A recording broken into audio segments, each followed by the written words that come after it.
This is the Editor's Half Hour.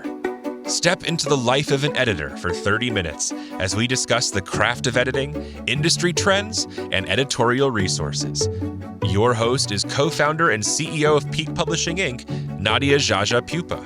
She is experienced in all facets of the publishing industry, from editing to design, and works with corporate clients and self-published authors. Nadia and her guests are about to share powerful insights and stories on what it takes to be an editor. And this is your host, Nadia Jaja Pupa. Happy New Year, listeners. It is now 2024. At least I should say it's 2024 when this episode is released. We cannot predict the future, but we are still in 2023 as we record this awesome episode. And I am so excited to talk to Tara Whitaker. She is also a podcaster. She is the podcast host of The Modern Editor. And we have a lot to talk about today. I think this is the perfect timing. I'm not even that strategic, but I feel like this is so strategic to talk about New Year resolutions and how we want to run our businesses. And I've got the best guest today. So welcome, Tara. Oh my gosh. Please introduce yourself. Thank you, first of all. You're welcome. I'm so happy you're here. Tell our wonderful listeners a little bit about you and what you do. Oh my goodness. Okay. First of all, yes, thank you. I am so excited to be here. I know this was like a long time coming. We kind of met and then with just life and all of that. So I'm thrilled to be here. Thank you so much. I'm Tara Whitaker. I'm going to try and make this brief because I'm sure many of you can identify with path to freelancing being very windy and meandering. Yes. So I have a marketing degree, do not have an English degree, and a special event planning minor. So I started my career as an event planner. Yes. I did not know that. Very cool. I did. And I loved it. I loved the detail-orientedness of it and all of that. But the hospitality industry is tough. You work hard and you play hard. Fast forward, I started as a web content manager at a luxury hotel company.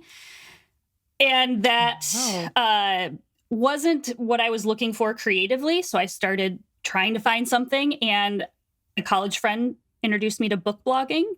And so I started a young adult book blog in 2010 in the heydays of book blogging. Yes. And Twitter. And through all of that, I was introduced to all these publishers and authors and, you know, this whole world. And I was like, oh my gosh, I could become an editor. This is like, that would be the dream, but I just didn't know. I don't know if I knew it existed or if I had the qualifications or if I didn't live in New York and all of that. So started a freelance editing business in 2012 and took it full time 5 months later. And then here we are, 11 years now at the time. Yeah. 11 years. Okay. Yep. And so what do you do now? What types of things do you edit now? Books, just books, or do you do corporate stuff like I do? Because I do both. So what do you do? So in that 11 years, I've done everything, all types of editing, all types of content. For the past, I would say 5-ish years, I copy edit and proofread romance and thriller, suspense novels. That's my jam. Yes. I'm so jealous. I want to do more of those. I want to do more fiction, but I just tend to get more nonfiction things. And I'm the total opposite, which is great. Everybody likes something different, right? Right. No, that's my dream, though. When I retire, I'm going to just do fiction. I'm not going to do any corporate work. I'm going to just, you go. Yeah. I'll be living in my mansion somewhere. Just kidding. Absolutely. That's the dream retirement lifestyle. Don't wait till retirement. That's the dream now. Yeah, if I can afford it, right? Right. Okay, so let's talk about the podcast. So when I first launched my podcast, The Editor's Half Hour, I knew nothing about what was out there. I just searched for, I thought, what is out there that's needed? And there are millions of podcasts out there for writers, how to write your book, how to publish your book. And I'm like, okay, of course I'm interested in those things, but my audience I want it to be my people, the editors. So that's when I was like, okay, let's look at what else is out there. Just a handful of podcasts popped up. You were one of them. And I didn't find you until I had launched my podcast. And I was like, the modern editor? Who is this modern editor? So I've been following you all year. I mean, we both have been on each other's feeds on social media, specifically Instagram. I'm on Instagram probably the most. And so I've been following you. I love everything you talk about on your podcast, but tell me your podcast journey. So you explained your editorial career journey and how it was a little meandering, and that's not, I mean, that is common, honestly. Oh, yeah. I was more of like internship in college. I've never had a job other than being an editor. And so I kind of wish I wish I had had some experience in marketing. I don't know what marketing is. Literally don't know. It's not in my wheelhouse. I always refer out for marketing. I know nothing about it. But I've only ever had a job as an editor. So I love hearing That's so about cool. But it's also kind of like, I don't know. We're going to go. I don't want to go off on another tangent, but yes, it is. It's the truth. I've never worked as anything else other than an editor, but I want to know about you, Tara. What did you discover when you were like, okay, you've discovered the editorial world. You've been in it for a while. When was it like, hey, I got to start a podcast? And then it led into other things, or was it other things that led into the podcast? Because we got to focus. I got to focus because we got to talk about plans for this year, how to stay focused, business advice, because I know that you're a coach. So I want to talk about that too. So we got to save time. I'm going to be all over the place, but because I'm so excited, I always do this. But same. It's the same. Yes. We talked about this. Like, you got to rein me in. You got to rein me in, and I'm the host on this. So tell us about your podcast journey. Sure. So, but to make you feel a little bit better, I have a degree in marketing, and I don't know what marketing is. So it doesn't matter. It doesn't matter. And marketing a business hilarious. Is different than marketing your own business. So yes, you're not missing out on anything. Okay. That. I still feel like I am, but I can assure you, we're all just cobbling it together as we go.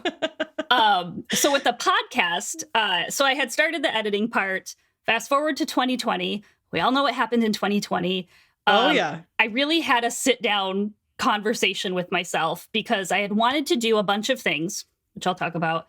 And I let fear and imposter syndrome and all the things get in the way of it. And I was like, okay, Tara, the world is absolutely on fire. What are you doing with your life? I mean, it was really, that's how I talked to myself, very point blank. And I'm like, okay, if I just need to do this. Maybe it's going to fail. Maybe it's going to be successful, but I have to just try. So one of the things, the biggest thing, was that I wanted to help other freelance editors with their business journeys, because I started flailing when back in 2011 or 2012, I had no idea what I was doing, where to go, who to turn to. I had not so positive experiences in some editing groups that made me not want to participate in any sort of community. I wanted to change all of that. So I had a group coaching program, 6 weeks, where I helped 6 people launch their editing business, which was just wild that someone would pay me money to help them. And then that morphed into the Freelance Editors Club, which is my membership community. Yes. Then spinning off of that, I realized I did a lot of coaching unofficially. So I went through coach training, started doing business coaching for freelance editors. And the podcast had been in my mind that whole time. But again, I talked about this, I think, in my first episode. I had someone tell me they hated the sound of my voice back in the day. I was very self-conscious about it. Everybody thinks I'm 10 years old. Just all these silly things, right? And so I didn't do it. I didn't do it. Yeah. And then again, I'm like, we'll keep this rated G. But I was like, heck with it. We're going to do it. So in August of 2022, I launched the Modern Editor podcast.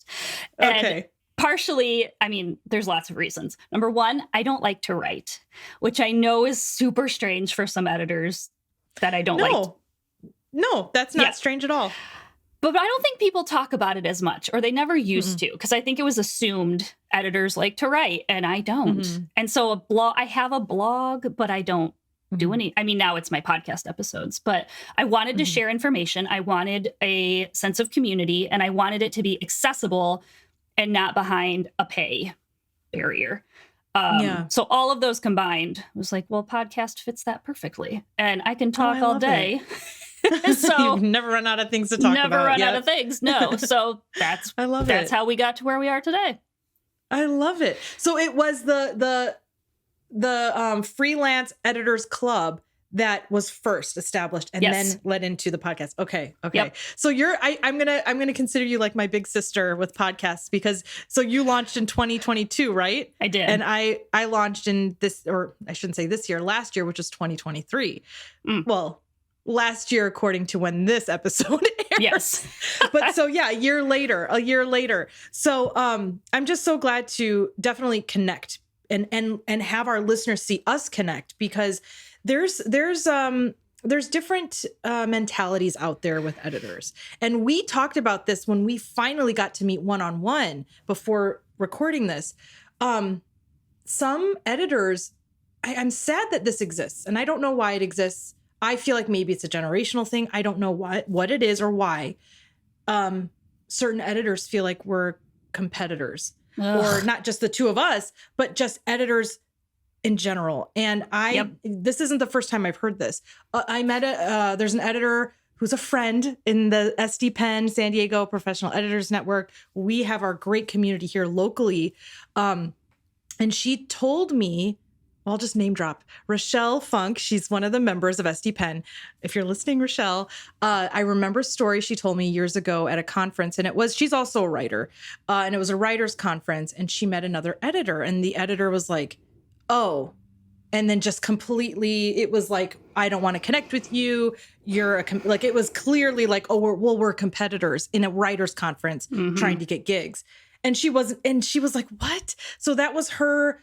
And I have not specifically experienced it. I haven't been to writers' conferences. I'd like to maybe do that someday. I aspire to be a writer, actually. Again, that's retirement life. But the point is that there's this mentality of competition, competitiveness,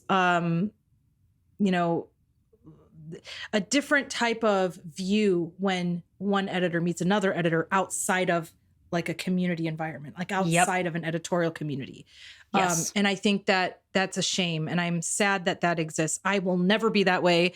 Anytime I meet an editor, it's like glue. And I'm like, let's talk shop. Let's compare notes. How can I write my contracts better? What was your client? I can't wait to get you off this podcast so I could talk to you in private off the record about like nightmare stories, because that's how we learn from each other. Like, oh my God, that happened to you. And then like, I love hearing those juicy stories, because that's how we learn. And we're not airing dirty laundry on the podcast. No. Do you think, by the way, I kind of want to have an episode about this. Like if there's any editor out there willing to share like a juicy story, I would love to hear those. Maybe back in plenty.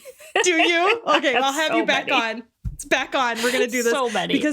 But we have to focus. So I wanted to talk about your thoughts on how you view other editors. Clearly, you don't look at other editors as competitors, because you've created your community. You have a club. I want to be part of this club. How do we get in? Tell me. Tell me everything I need to know about it.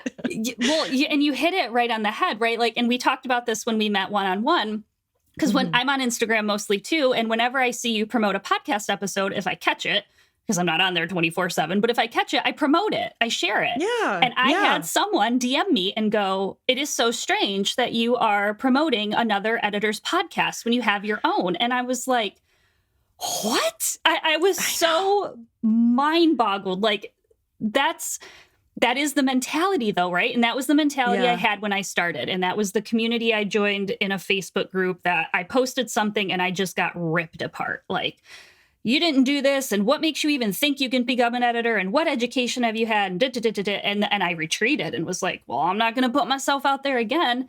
And that is not the vibe. That is the definition of yucky editor we'll go with, and I'm going with the vibe of modern editor. We don't do competition. We do community. We do like, it's not pie because someone gets a client that doesn't take away from your client pool. like when one of us succeeds, all of us succeeds. I know that sounds Yeah. a little woo-woo-y, but I really do believe agree. that.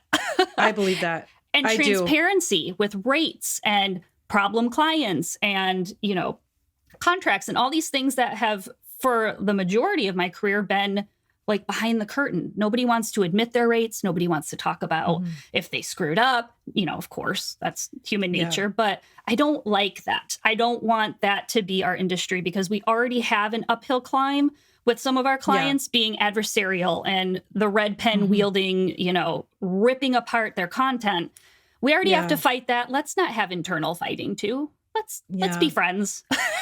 We're our biggest supporters. Like, because we know what it's like. Just like when you said about your podcast, that's why I started mine too, because there's so many for authors and writers.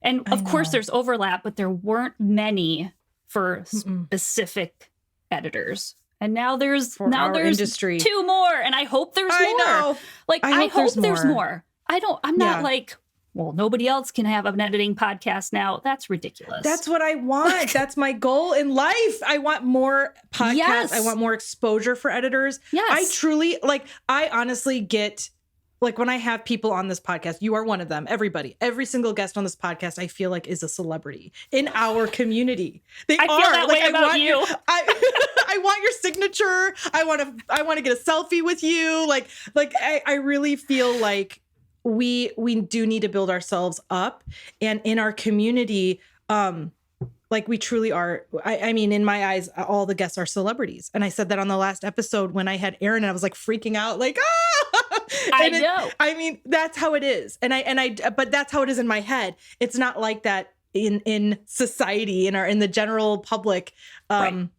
It's that editors are behind the scenes. But here's the thing.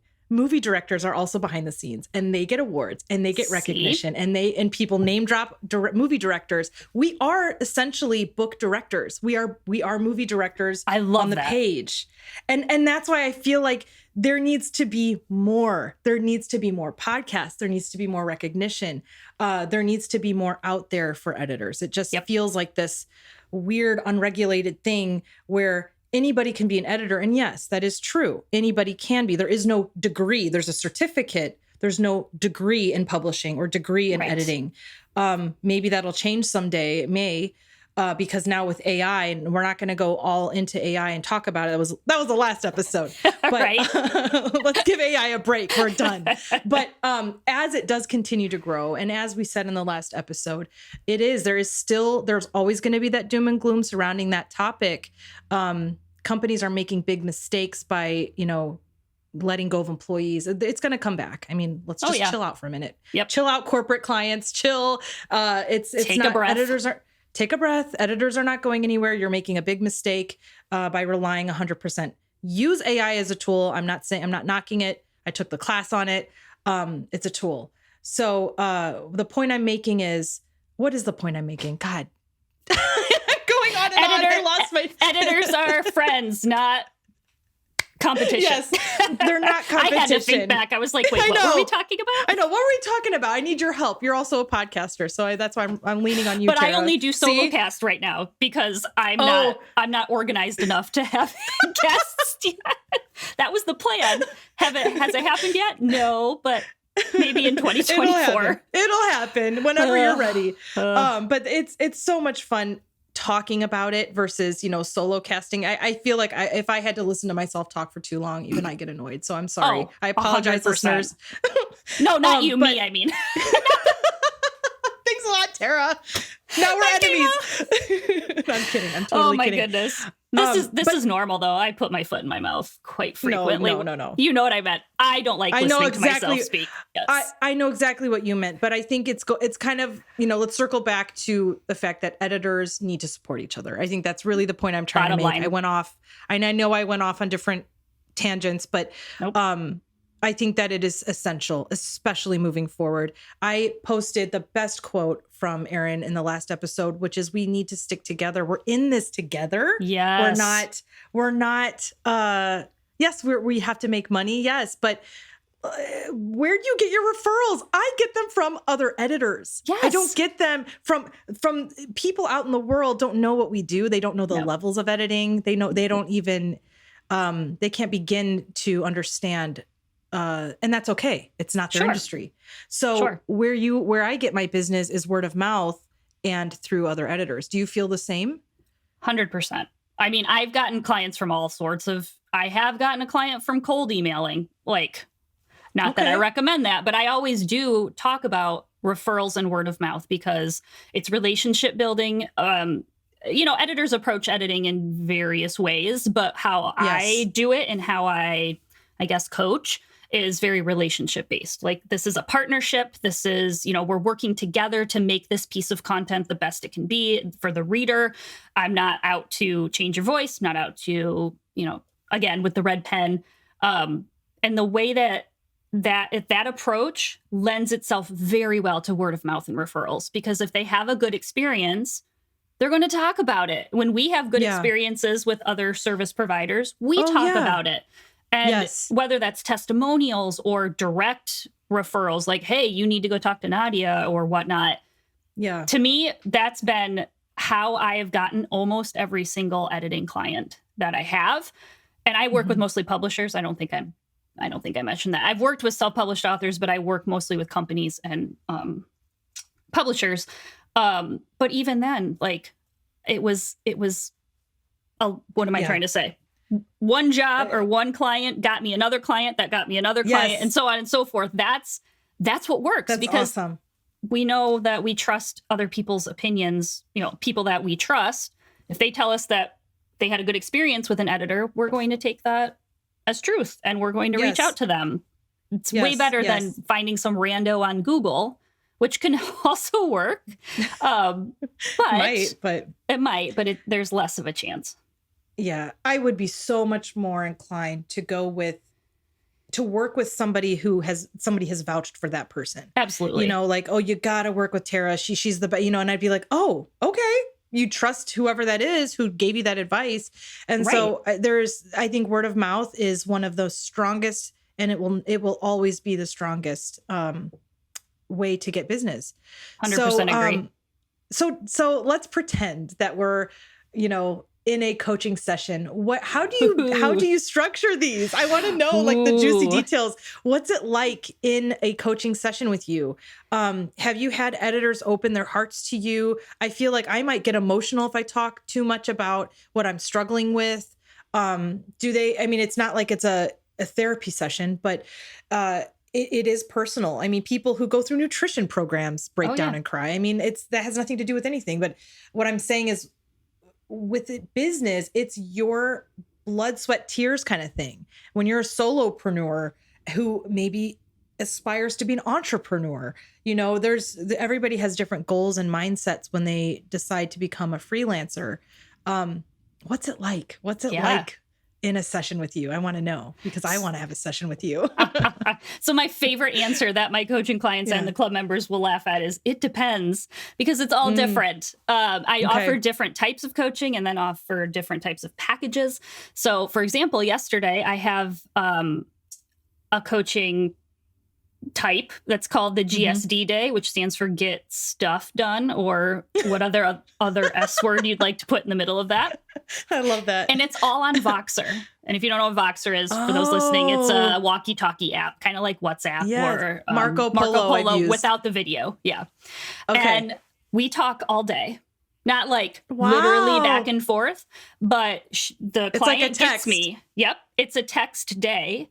And it's really good for people who don't like sitting on a 50-minute Zoom call and have to, we got to crank out in 50 minutes, or that don't have the ability to pay for a larger coaching package monetarily. This is less expensive. I've had clients say that it just works better for how their brain works, especially with neurodivergent editors that might need more time to like marinate or think through something. And I feel the same way too. Sometimes I'm like, in a coaching session, someone asks you a question and you kind of have to answer quickly. But on Voxer, I can be like, give me a minute. I'm going to think through that. I love it. It has been my favorite type of coaching. I'm seeing it from both sides too, because it's like you said, it's giving you time to give a really good quality response not on the fly, but like really think about how you want to respond to an issue. But then the person receiving it can also share things while they're eating lunch. Yes. Or like while they're in the car or doing other things, because they don't need to be sitting down which is great. That's also great too. Sure. But this is, like you said, neurodivergent. I can see how this is so appealing. So appealing. Or people with kids at home. You know who else uses this? Kids. Yeah. Well, don't even get me started. the level of distractions. Anyway, yes. You know who else uses Voxer? We talked about on the podcast is Caroline Malloy, and I know that you're connected to Caroline. She was on the podcast. Caroline is amazing. Yes, and she uses them in her book coaching sessions. Yep. I need to think about this. Maybe I'm inspired. I might play around with this idea. So anyway, keep going.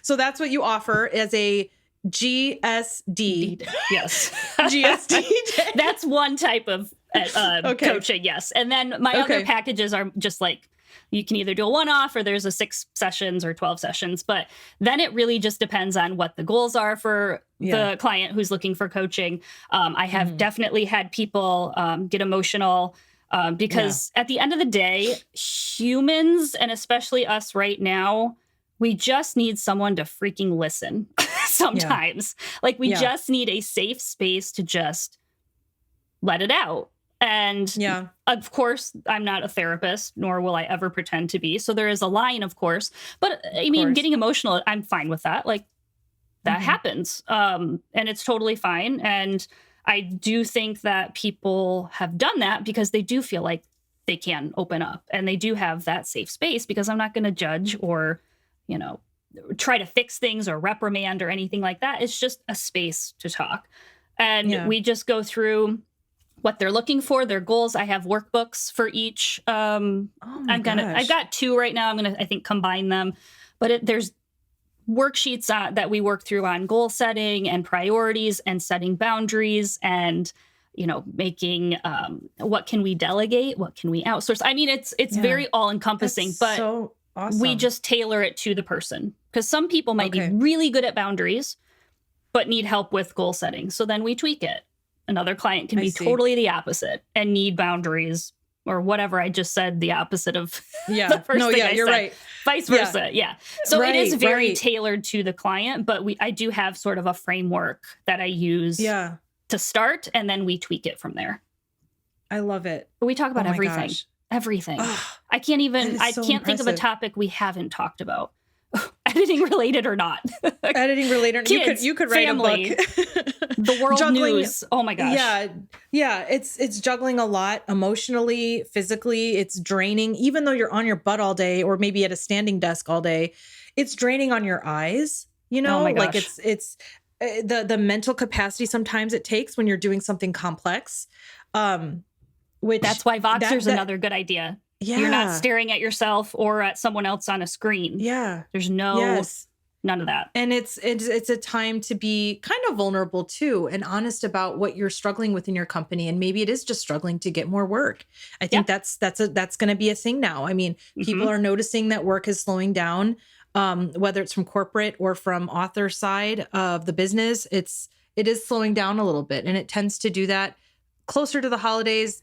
It ramps up and slows down. I've noticed it could easily ramp up when you're getting a new client, but it ramps down because you're closing down projects, but then the new clients aren't really out. There's waves, ebbs and flows. Right? You've experienced ebbs and flows. Exactly. Yep. So let's talk about our goals. What are your goals, Tara? And what are some themes that you've seen in in this year? I mean, what are people planning for 2024? What are your plans for 2024? So, excellent question. And one that I can't totally answer yet because here's why. So, last year in the Freelance Editors Club, I hosted a reflection and goal setting workshop in December. And I was like, we're going to do both. It was a 90-minute session. We only got through the reflection piece. And it was a light bulb moment because I was like, because I'm like this. I hit a goal. I'm like, great, what's the next goal? Hit a goal. What's the next one? I keep going and going, and I don't take time to pause and reflect. And everybody in the club needed that time to pause and reflect and not jump ahead. So I'm taking that same vibe this year. So we're going to do the same thing. We're reflecting in December. We're going to Okay. marinate. We're going to let it sit. We're going to Marinate. think about it. And then beginning Okay. mid-January, we're going to goal set. So Okay. I have ideas. I always have ideas. I have too many ideas. I can't. I know, me too. I still am Me trying to too. figure out what I'm going to focus on. A book is out there, more podcasting, perhaps a planner for editors. There's all the ideas. Do it all. You're going to do it all, Tara. Yeah. You've got the we'll see. support. This I'll share my goal, and I can, if you're Yes, okay with I would that, love to hear it. I'll share my exciting product that I've created because it Yes. ties into a lot of the things that we talked about, Yes. which is like, the introverted side of us. We all are introverted. We're all extroverted when we have to be. I am introverted. And no, you're not. Yes, I am an introvert. I am. People always yell at me and argue with me. No, you're not, but I am. Yeah. And when I was stuck in a very challenging dev edit, mind you, Ooh. I just, I had that light bulb moment, and also from things that I heard through friends who have used affirmation cards. And I was going to buy a set, just a general set. There's thousands of these out there, yeah. and they're very popular. And people use them as their routine, like I will be whatever today, or you are the best version of yourself today, those types of things. But then I thought, well, what if, what I really need? I need a set of affirmation cards for editors. Yes. And that's what launched my new product. It's still very new. Thank you. And I'll hold it up really quick, and you can visit it on the website. It's affirmation cards for so editors in a pretty. box. Thank you so much. And I think that these are one of those things that you can use. It's a tool to use to just uplift you and give you that boost of positivity when there's so much negativity, constant negativity surrounding us. Yes. You know your stuff, Tara. I know my stuff. But when somebody comes and is Miss Negative or Mr. Negative, it throws us off a little bit. Yep. And I think having those little boosts of confidence, being in the Editors Freelance Club and having those sessions is that boost that we need, those little things. If you're not quite ready for a one-on-one, get affirmation cards. Yep. Do things to positively uplift you as an editor, because when you're alone, there's a lot of like darkness that can have like, I don't know anything. Oh yeah. I've been doing this for spiral. 20 some years. Seriously. And people have that downward spiral all the time when they reach a certain level of whatever. I've reached the top and now I'm like nothing. I know nothing. No one likes me. I'm laughing, but I hope that doesn't ever happen. But that's why we need these little boosts. And so that's everyone's goal, right? Yes. 2024, our goal is to stay positive and uplifted. This was just find so your great, community. Tara. Yes. Find your community, wherever that is. Whether it's the club, whether if it's EFA or another editing ACEs, group, like find There's your so group, much- find your people, because it makes a difference. It does. It makes such a difference. Smaller and bigger groups. Think of everything. But that's the way to grow and learn and to grow your business. That's how I've grown my business, is by meeting other editors. So Tara, this conversation is going to continue off the record. I hope so. I've made a wonderful friend. I admire you and respect you. And I'm so happy to have you. So thank you for your time today. And thank you to the listeners who are keeping this podcast going. And message me, DM me your goals, your plans for this year. I want to hear what they are, and I'll post them on Instagram if you're willing to share with other editors. So let's do this. We're in this together. That. Yay! Thank you so much, Nadia. This was so fun. I'm just so happy that we finally got to connect instead of circling around on the interwebs. We both have kids. We're both busy. It's with the tough. Same name too. With Theo, Teddy, or is it? Mine's Theo. Yep. Theo. Sometimes we call my Teddy Theo as a joke, but he's really Teddy. I mean, it's Theodore. Yep. Teddy is his. Yes, that's what he responds to. Same. We think the same. And really quick, I'm going to add. I know we're over time, but in another world, we would have been neighbors, because I was looking to move in your neighborhood. I was looking in that area, and then we moved to Boston. But I was this close. We were talking to a realtor, looking at places. I would have never been in San Diego had that happened, but. I mean, how wild would that have been? Very wild. Like, we would have been editor buddies getting coffee. Now I'm going to get sad because we don't live in the same city. I know. We need a trip. An editing when trip. I'm in the Chicago area, yes. If there's a conference, I mean, I have family still there, so we will definitely. When we meet in person, it will be fireworks. Be a moment. Yes, it'll be fireworks. It'll be our meet cute. It'll be our editor meet cute. Yes, it will. I'm so excited for when that day happens. It will. Thank you again. 2024. This is our goal, Tara. We're gonna meet each other, and there we go. There we go. That's my big goal. We'll end it where that. Yep, that's my goal. Drop the mic. All right. Thank you again. This was we can keep going. This was so much fun. Thank you again. Thank you for listening to the Editor's Half Hour. This podcast is your go-to resource for editorial trends, opening the discussion for new ideas through the real-life stories of editors. For more information about Nadia Jaja Pupa and her business, visit peakpublishing.com. That's PIQUE publishing.com. Be sure to follow Peak Publishing on Facebook, Twitter, and LinkedIn. And remember to subscribe and follow the Editor's Half Hour wherever you get your podcasts.